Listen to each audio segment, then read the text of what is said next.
अभी भी सोते रहोगे तो सो जाओगे। आने वाली नस्लें कहेंगी कि हमारे बाप दादा आजादी में जी लिए और हमें गुलामी में छोड़ गए। कब निकलेंगे इस गुलामी से? आजादी चाहिए या नहीं चाहिए, मुक्ति चाहिए या नहीं चाहिए, सोचना होगा, देशभक्ति होगी, तब जाकर के हम अपने बच्चों को हक अधिकार दिला पाएंगे। वरना यहीं बोल करके रह जाएंगे और समाज में कुछ नहीं होगा। जाना होगा घर घर गली गली, जैसे 10,000 वोट के लिए, एक वोट के लिए पैसा बांटा गया। सोचो 5 साल के लिए क्या उसमें से हमारे हिस्से में एक दिन में कितना पैसा बनता है? हमारे रोजगार छीन लिए, महंगाई बढ़ा करती, हमारे देश में 4 रोटी बनती है, आज उसको लकड़ियों को खत्म करके गैस पर ला दिया। लेकिन गैस लाने के लिए जिस देश से आती है उस देश के साथ में नहीं खड़े हैं। क्यों नहीं खड़े हैं? यानी कि हमारा SC ST OBC का जितना भी सांसद विधायक है, क्या वो बीजेपी में नहीं है? वो आवाज नहीं उठा सकता? बाबा भीमराव अंबेडकर साहब ने एक वोट से पूरी सरकार हिला दी थी। आज कितने सांसद है OBC के, कितने SC के हैं, कितने ST के हैं? क्या सरकार नहीं गिर सकती? तुरंत पलट सकती है, तुरंत रातों रात एक पल में पलट पड़ सकती है, लेकिन नहीं पलटाना चाहते। तो इसके जिम्मेवार हमारे OBC समाज के, SC समाज के, ST समाज के ही सांसद विधायक है।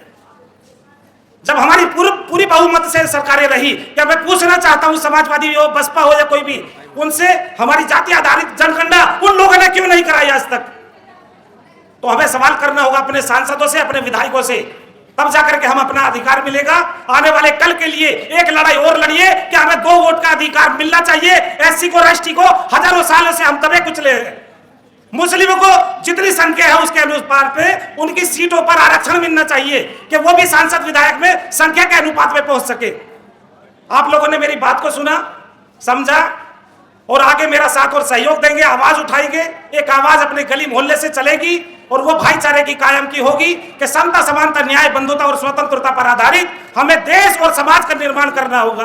करेंगे सब लोग?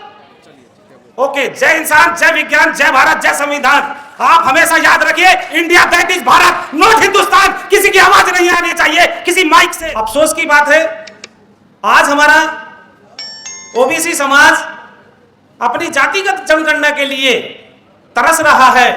आज आजादी हुए कितने वर्ष हो गए, लेकिन यह आजादी झूठी है और देश की जनता भूखी है। लेकिन इसका हमारा संविधान होते हुए, संवैधानिक पदों पर बैठे हुए मनुवादी विचारधारा क्यों सक्सेस हो रही है? क्या देश संविधान से चल रहा है? नहीं, मनुवादी लोगों की विचारधारा से, मनुवाद से चल रहा है, मनुस्मृति से चल रहा है। आज हमारे देश में OBC समाज को कितना हक अधिकार है? 27%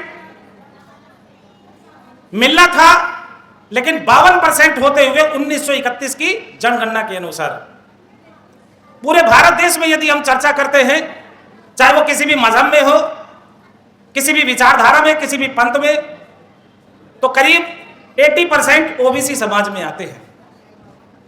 कुछ हमारे समाज, हमारे देश में राजनीतिक पार्टियां हैं, लेकिन उन राजनीतिक पार्टियों में OBC समाज के हो, SC समाज के हो, ST के हो या माइनॉरिटीज के हो, सांसद और विधायक या राज्यसभा मेंबर अपनी आवाज, अपनी बात नहीं रख सकते।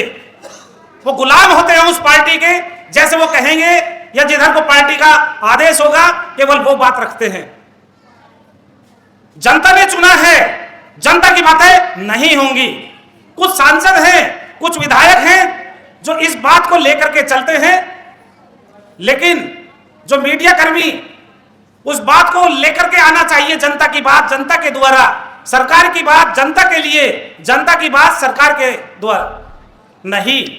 आज कुछ बहुजन समाज के लोग उस मीडिया को चला रहे हैं, YouTube को चला रहे हैं और वो सच्ची बात दिखा देना चाहते हैं, लेकिन उनके ऊपर केस कर दिया जाता है। लेकिन हमारी जनता, हमारा समाज ये भूल जाते हैं कि जो हम सरकार में बैठे हैं, आज हम विधायिका में, कार्यपालिका में, न्यायपालिका में, मीडिया में किस लिए हैं इन चारों स्तंभ पर, उसके लिए नहीं सोचने का टाइम। अरे जनता के पैसों से, जनता के टैक्स लेकर के आप वहां तक पहुंचे हो, वहां से रोटी खा रहे हो, तो जनता की बातें क्यों नहीं? जनता तरस रही है अपने हक अधिकारों के लिए। न्याय नहीं है न्यायपालिका में, क्योंकि वहां पर संख्या के अनुपात में आज तक भी न्यायिक अधिकारी जजमेंट सुप्रीम कोर्ट में नहीं पहुंच पाए। अफसोस की बात है, आज 10% के लोग होते हुए ईडब्ल्यूएस 10% लागू है। ओबीसी कितना है? 80%। हक अधिकार कितना है? 0%, 1%, 2%। क्यों भाई? इसका मतलब है कि हमारा ओबीसी समाज, पिछड़ा समाज जागा हुआ नहीं है, सोया हुआ है। बाय द कॉन्स्टिट्यूशनली, संवैधानिक अधिकारों को तो ले रहे हैं, लेकिन संविधान की बातों को करने के लिए राजी नहीं है, राजी नहीं है। लेकिन हमारा वी द पीपल एक ऐसा संगठन जो जितने भी आज लाखों की तादाद में सामाजिक संगठन चल रहे हैं, लेकिन उन बातों को उठाने के लिए राजी नहीं है। क्यों? क्योंकि वो लोग अपनी रोटी का रास्ता सेक रहे हैं, केवल देख रहे हैं। लेकिन वी द पीपल अपने हिस्से की रोटी, हर जनता के लिए लड़ाई लड़ने के लिए इस कॉन्स्टिट्यूशन क्लब में यह समाज में भागा हुआ फिर रहा है। मैं सल्यूट करता हूं वी द पीपल के साथियों को, और उसमें जो सामाजिक संगठन हमारे साथ दे रहे हैं। बाम से एक विचारधारा चली कि अपने हक अधिकार के लिए कैसे लड़ा जाए, कैसे उस बीज को बोया जाए, लेकिन वहां से कुछ लोग सीख करके अलग अलग संगठनों में जाकर के खो जाते हैं और अपनी अपनी रोटी सेकने को राष्ट्रीय अध्यक्ष बन जाते हैं। किसानों की बात करें तो किसानों में भी ऐसी फूट डाली गई कि वो अपने हक अधिकार की बात भूल करके राष्ट्रीय अध्यक्ष और अपने सामाजिक संगठन बनाने पर लग गए, क्योंकि वो एक ऐसी ताकत है, उसके रोकने के लिए इस सरकार ने सड़कों पर पक्के पत्थरों के बना दिए गए कि वो आगे ना बढ़ सके। मजदूर का खून पसीना चूस रहे हैं, उनका अपना पैसा नहीं है। जब किसान मजदूर लोन लेता है और उससे नहीं चुकाया जाता तो उसके घरों पर बुलडोजर चला दिया जाता है या उनकी जमीनें एक्वायर कर ली जाती हैं। तो जातिगत जनगणना की तो अधिकार की या गिनती की वो लोग बात करेंगे बाद में। अब आता है बात एक जागरूक समाज, आपके ही बीच में एससी एसटी ओबीसी से कन्वर्टेड मुस्लिम समाज, चाहे कोई सी भी गवर्नमेंट हो, बिना मुसलमान के नाम लिए, बिना मुस्लिम के साथ और सहयोग के वो आगे ही नहीं बढ़ सकते। मैं लिख करके दे सकता हूं। लेकिन जब बात करेंगे मुस्लिम को हक अधिकार की तो वो उनको डंडे पीटने के मिलने के अलावा कहीं कुछ नहीं मिलता, कोई सी भी सरकार हो। आज यूपी में तीसरे नंबर पे पूरे देश में ताकत बनाई गई मुस्लिमों की वजह से, समाजवादी सरकार। लेकिन जब समाजवादी सरकार में मुस्लिमों को सांसद विधायक बनाने की बात आती है, उनके हक अधिकार की बात आती है, तो आवाज नहीं उठती है। मुस्लिम क्षेत्रों में ही जहां उनकी आबादी है तो एक परिवार समाज का, समाजवादी परिवार के ही लोग उन्हीं क्षेत्रों से अपने परिवार में सांसद विधायक बना लेते हैं, लेकिन मुस्लिमों को जब सीट बंटवारे का नाम आता है तो जीरो। ऐसा क्यों? मैं पूछना चाहता हूं अपने समाज में कि ऐसी दोहरी विचारधारा क्यों भाई, जिसकी वजह से तुम्हारी पार्टी इतनी ऊपर गई? वरना बताइए मुझे कितना परसेंटेज है यादव समाज का। कांग्रेस सरकार ने पूरा इतना ध्रुवीकरण किया जब से आजादी हुई है, और आजादी में सबसे ज्यादा मुस्लिम समाज का नाम है। फांसी के तख्तों पर लटके हैं, पेड़ों पर लाशें मिली हैं। लेकिन आज चारों तरफ जिसको भी देखो, एससी समाज हो, ओबीसी समाज हो, कोई अलग से मारने वाला नहीं आता है। और वो भी ओबीसी समाज से ही मुस्लिम कन्वर्ट है, एससी से कन्वर्ट है, एसटी से कन्वर्ट है। 1956 में पंडित जवाहरलाल नेहरू ने जो हक अधिकार मुस्लिम कन्वर्ट हुए एससी एसटी से, उनको ही खत्म कर दिया कि इनको हक अधिकार नहीं मिलेगा। उसकी आवाज उठाने के लिए आज तक कोई नहीं हुआ। भाई अपने हक अधिकार के लिए जागेंगे या नहीं जागेंगे? सब लोग हाथ उठाएंगे, आवाज देंगे, हम एक हैं। अभी भी सोते रहोगे तो सो जाओगे। आने वाली नस्लें कहेंगी कि हमारे बाप दादा आजादी में जी लिए और हमें गुलामी में छोड़ गए।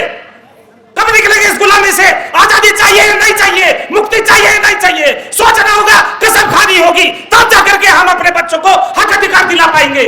वरना यही बोल करके रह जाएंगे और समाज में कुछ नहीं होगा। जाना होगा घर घर गली गली, जैसे 10,000 वोट के लिए, एक वोट के लिए पैसा बांटा गया। सोचो 5 साल के लिए क्या उसमें से हमारे हिस्से में एक दिन में कितना पैसा बनता है? हमारे रोजगार छीन लिए, महंगाई पर ताकत दी। हमारे देश में 4 रोटी बनती है, आज उसको लकड़ियों को खत्म करके गैस पर ला दिया। लेकिन गैस लाने के लिए जिस देश से आती है उस देश के साथ में नहीं खड़े हैं। क्यों नहीं खड़े हैं? यानी कि हमारा एससी एसटी ओबीसी का जितना भी सांसद विधायक है, क्या वो बीजेपी में नहीं है? वो आवाज नहीं उठा सकता? बाबा भीमराव अंबेडकर साहब ने एक वोट से पूरी सरकार हिला दी थी। आज कितने सांसद है ओबीसी के, कितने एससी के हैं, कितने एसटी के हैं? क्या सरकार नहीं गिर सकती? तुरंत पलट सकती है, तुरंत रातों रात एक पल में पलट पड़ सकती है, लेकिन नहीं पलटाना चाहते। तो इसके जिम्मेवार हमारे ओबीसी समाज के, एससी समाज के, एसटी समाज के ही सांसद विधायक है। जब हमारी पूरी बहुमत से सरकारें रही, क्या मैं पूछना चाहता हूं समाजवादी हो, बसपा हो या कोई भी, उनसे हमारी जाति आधारित जनगणना उन लोगों ने क्यों नहीं कराई आज तक? तो हमें सवाल करना होगा अपने सांसदों से, अपने विधायकों से, तब जाकर के हम अपना अधिकार मिलेगा। आने वाले कल के लिए एक लड़ाई और लड़िए कि हमें 2 वोट का अधिकार मिलना चाहिए। एससी को, एसटी को हजारों सालों से हम दबे कुचले हैं। मुस्लिमों को जितनी संख्या है उसके अनुपात पे उनकी सीटों पर आरक्षण मिलना चाहिए कि वो भी सांसद विधायक में संख्या के अनुपात में पहुंच सके। आप लोगों ने मेरी बात को सुना, समझा और आगे मेरा साथ और सहयोग देंगे, आवाज उठाएंगे।